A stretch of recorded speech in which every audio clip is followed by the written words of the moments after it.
think the passion, you really need it to create something on a particular level. You need to give everything from yourself in there, and that's the difference, I think.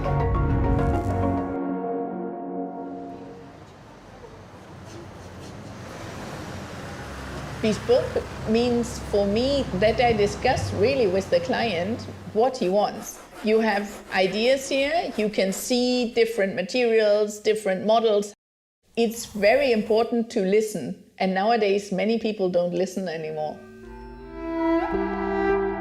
The last is really the copy of your foot on which we create the shoe.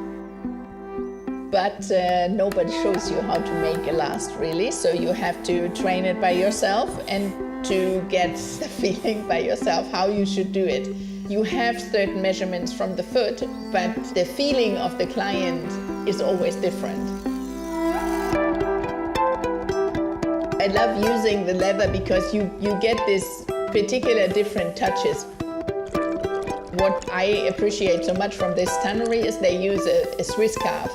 Maybe it's because it's cold and these animals live on a very high level in the mountains. It's always a cow, but cows are also different.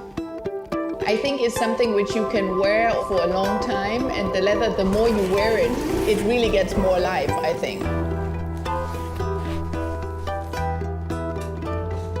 I will draw the model from the client, and this drawing I will translate then on a flat paper model, which I put on the leather, then we sew it together, and from there we start creating really the shoe.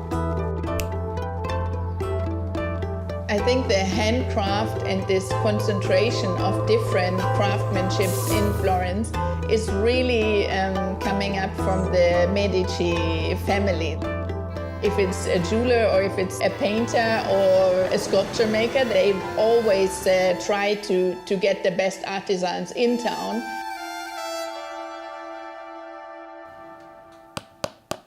The upper will be nailed and pulled over the last.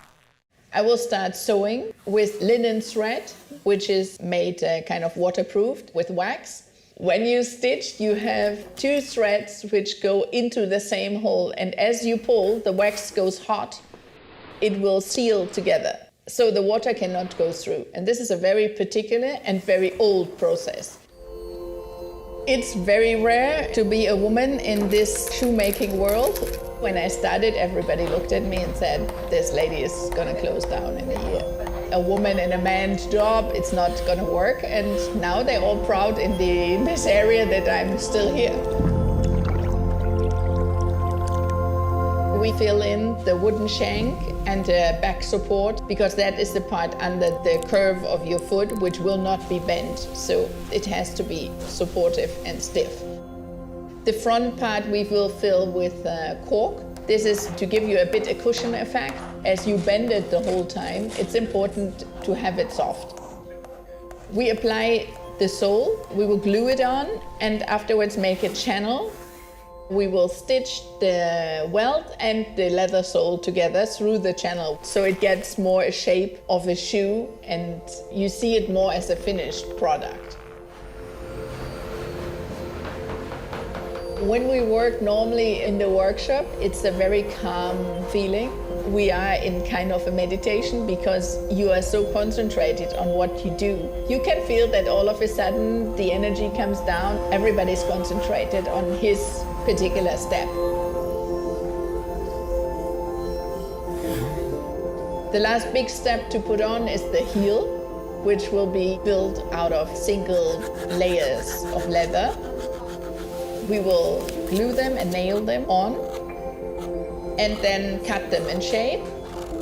And at the end, we pass some glass, sanding it,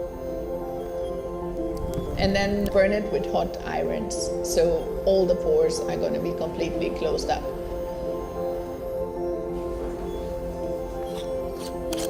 The last step is to shine the whole shoe, and then we can pull out the last, and then the client can wear it.